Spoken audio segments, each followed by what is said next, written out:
Brace the Lord. Respected God's man Martin Luther ಅವர்கள் ಪ್ರಾರ್ಥನೆ ಮಾಡಿಕೊಂಡು ಇರುವಾಗ ಸೈತಾನನು ಅವರ ಹತ್ರ ಬಂದು, ನೀನು ಏನೇನು ತಪ್ಪು ಮಾಡಿದ್ಯಾ, ಏನೇನೋ ಪಾಪಗಳನ್ನು ಮಾಡಿಕೊಂಡು ಒಳ್ಳೆಯವನ ಥರ ಎಲ್ಲರಿಗೂ ಪ್ರಸಂಗ ಮಾಡ್ತಾ ಇದೆಯಾ ಅಂತ ಕೇಳಿದ್ರಂತೆ. ಮಾರ್ಟಿನ್ ಲೂಥರ್ ಅವರು ಪೆನ್ ತಗೊಂಡು, ಹೇಳು ಏನೇನು ಪಾಪ ಮಾಡಿದೆ ಹೇಳು ಅಂತ ಹೇಳಿದ್ರಂತೆ.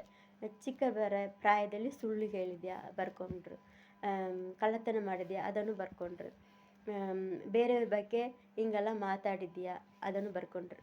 ಅವನು ಏನೇನು ಹೇಳಿದನೋ ಎಲ್ಲವನ್ನು ಒಂದು ಪೇಪರ್ ಪೂರ್ತಿ, ಒಂದು ಪೇಜ್ ಪೂರ್ತಿ ಬರ್ಕೊಂಡು ಬಂದು ಪೆನ್ನನ್ನು ಕೆಳಗಡೆ ಇಟ್ಕೊಂಡು ಸೈತಾನ್ ಹತ್ರ ಕೇಳಿದರೆ, ನಿನಗೆ ಒಂದು ಸತ್ಯ ಗೊತ್ತಿಲ್ಲ, ಆ ಸತ್ಯವನ್ನು ನಿನಗೆ ನಾನು ತಿಳಿಸುವುದಕ್ಕೆ ಇಷ್ಟಪಡ್ತಾ ಇದ್ದೇನೆ ಅಂದ ಕೇಳಿ ಟೇಬಲ್ನಲ್ಲಿ ಕೆಂಪು ಇಂಕ್ ಬಾಟಲ್ ಇತ್ತು. ಆ ಇಂಕ್ ಬಾಟ್ಲನ್ನು ತಗೊಂಡು, ಯೇಸು ಕ್ರಿಸ್ತ ಅವರ ರಕ್ತ ನನ್ನ ಪಾಪಗಳನ್ನು ಶುದ್ಧೀಕರಣೆ ಮಾಡಿದೆ ಅಂದ ಆ ಇಂಕ್ ಬಾಟಲನ್ನು ಹಾಗೆ ಪೇಪರ್ನಲ್ಲಿ ಚೆಲ್ಲಿದ ತಕ್ಷಣ ಸೈತಾನು ಹೊರಟು ಹೋದನು.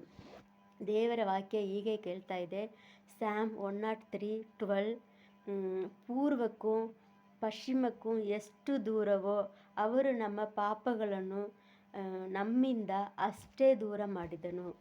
ಆಮೇನ್, ಹಲ್ಲೆಲೂಯಾ.